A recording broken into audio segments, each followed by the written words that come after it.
Ya, Assalamualaikum warahmatullahi wabarakatuh. Pada kesempatan kali ini saya akan menjelaskan apa itu pengukuran variasi. Nah, yang pertama ini ada namanya pengukuran kedataran ya. Nah, yang dimaksud sebelumnya kita harus tahu nih yang dimaksud datar itu apa. Nah, datar itu maksudnya tuh segala suatu permukaan tuh yang bidang tuh yang tegak lurus dengan gaya gravitasi bumi. Nah, contohnya ini datar. Kenapa dibilang datar air ini? Karena air itu selalu permukaannya itu tegak lurus terhadap gaya gravitasi bumi. Contohnya ini seperti air laut seperti ini. Nah, untuk alat ukuran sendiri itu ada namanya water pass. Nah, ini contoh gambaran ini namanya water pass. Nah, yang kedua ini ada namanya pengukuran kelurusan. Nah, kalau kelurusan ini itu ada definisi itu adalah suatu permukaan atau bidang permukaan itu disebut berbentuk garis lurus seandainya digambarkan dalam bentuk garis. Nah, jadi contoh itu kalau misalnya benda tersebut dilihat dari berbagai macam horizontal, vertikal, atau sisi tetap lurus. Nah, itu namanya itu benda itu dapat dikatakan sebagai lurus. Nah, ini alat untuk mengukuran namanya itu autokolimator.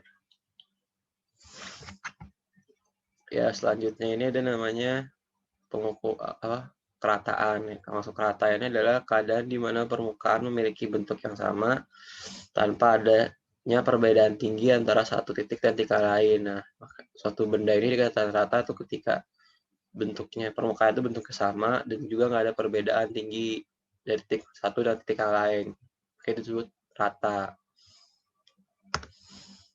Nah, selanjutnya ini namanya kekasaran. Ya, untuk kekasaran ini adalah penyimpangan yang lebih halus dalam tekstur permukaan. Nah, itu penyimpangan ini juga termasuk penyimpangan disebabkan oleh tindakan terjadi pada proses produksi.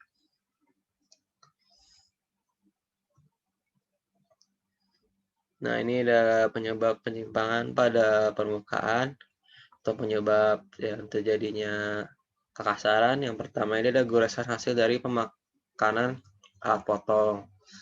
Terus yang kedua, gelombang halus pada benda kerja karena getaran yang disebabkan selama operasi proses manufaktur. Yang ketiga, material benda kerja yang patah selama proses pemotongan logam. Yang keempat itu ada deformasi pada benda kerja karena gaya pemotongan. Yang kelima ini penyimpangan alat permesinan seperti kurangnya kestabilan permesinan.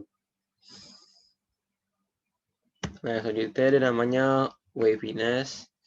Nah, waviness itu adalah kesalahan dalam bentuk karena geometri yang salah dari alat yang produksi permukaan. Nah, sila ini, kekasaran ini dapat disebabkan oleh masalah seperti pemakanan part di mesin yang dianggap sempurna secara geometris.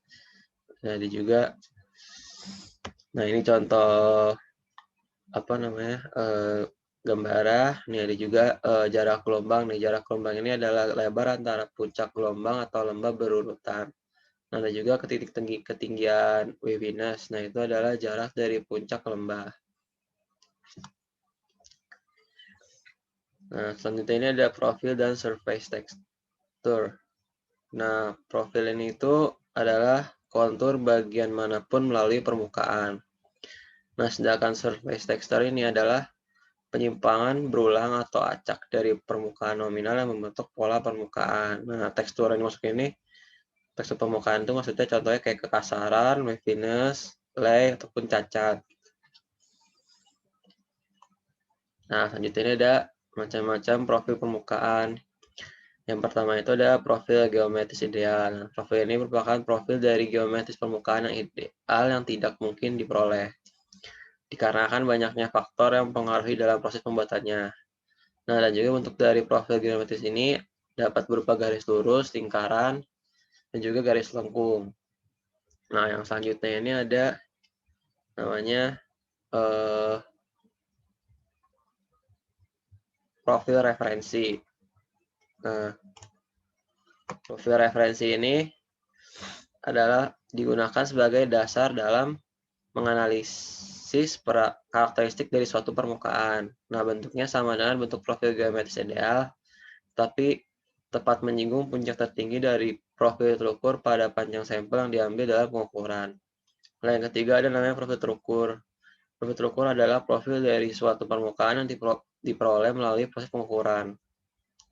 Profil inilah yang dijadikan sebagai data untuk menganalisis karakteristik kekasaran permukaan produk permesinan. Selanjutnya ada profil dasar. Profil dasar adalah profil referensi yang digeser ke bawah hingga tepat pada titik paling rendah pada profil terukur. Yang selanjutnya ini ada profil tengah. Profil tengah ini adalah profil yang berada di tengah-tengah dengan posisi sedemikian rupa sehingga jumlah luas bagian atas profil tengah sampai pada profil terukur sama dengan jumlah luas bagian bawah profil tengah sampai pada profil terukur. Nah, profil tengah ini sebetulnya merupakan profil referensi yang digeser ke bawah dengan arah tegak lurus terhadap profil geometris ideal sampai pada batas tertentu yang membagi luas penampang permukaan menjadi dua bagian, sama yaitu atas dan bawah.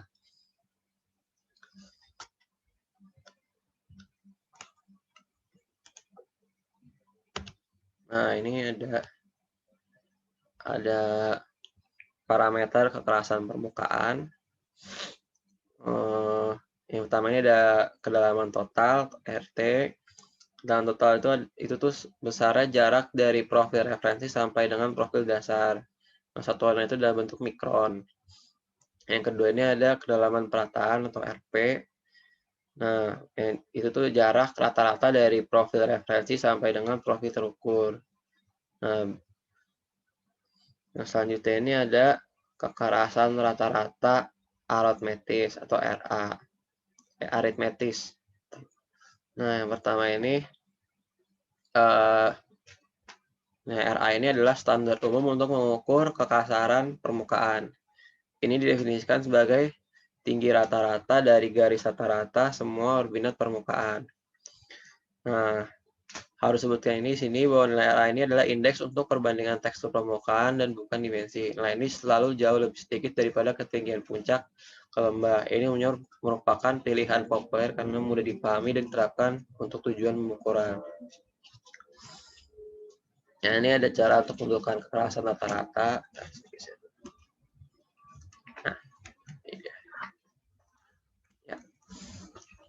Untuk menentukannya ini ada dua cara sebenarnya. Yang pertama ini bisa melalui rumus. Nah, ini rumus yang di atas ini. Atau juga bisa dengan menggunakan cara grafis. Nah, caranya ini kalau yang grafis ini pertama gambarkan sebuah garis lurus pada penampang permukaan yang diperoleh dari pengukuran, yaitu garis X. X yang posisinya tepat menyentuh lembah paling dalam. Yang kedua itu ambil sampel panjang pengukuran sepanjang L yang memungkinkan memuat sejumlah bentuk gelombang yang hampir sama. Yang ketiga, ambil luasan daerah A di bawah kurva dengan menggunakan planimeter atau dengan metode ordinat. Dengan demikian diperoleh jarak garis center CC terhadap garis XX secara tegak lurus. Nah, yang keempat ini diperoleh suatu garis yang membagi profil terukur menjadi dua bagian yang hampir sama luasnya, yaitu luasan daerah di atas atau P1, P2 dan seterusnya, atau juga luasan daerah bawah yaitu Q1, Q2 dan seterusnya. Nah, ini itu ada kekerasan rata-rata dari puncak ke lembah atau bisa disebut RZ. Nah, kekerasan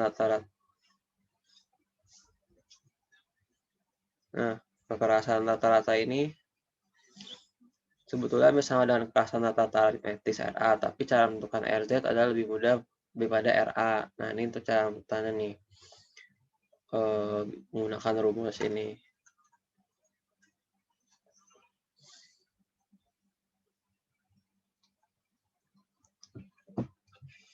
Nah, selanjutnya ini contoh dari penulisan kekasaran permukaan.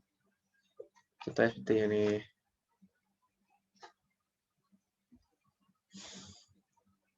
Nah, untuk alatnya sendiri, kita menggunakan surface roughness tester atau profilometer nih gambarnya. Nah, pengukuran kekerasan ini permukaan diperoleh dari sinyal penggerak stylus berbentuk diamond untuk bergerak sepanjang garis lurus pada permukaan sebagai alat indikator pengukur kekerasan permukaan benda uji. Nah, prinsip kerja dari alat ini adalah dengan menggunakan transducer dan diolah dengan mikroprosesor. Nah, roughness tester ini dapat digunakan di lantai di setiap posisi, horizontal, vertikal, atau dimanapun. Nah, ketika mengukur kekasaran permukaan dengan roughness tester, sensor ditempatkan pada permukaan dan kemudian meluncur sepanjang permukaan seragam dengan mengemudi mekanisme di dalam tester. Ya, sekian video dari saya. Kurang lebihnya mohon maaf. Wassalamualaikum warahmatullahi wabarakatuh.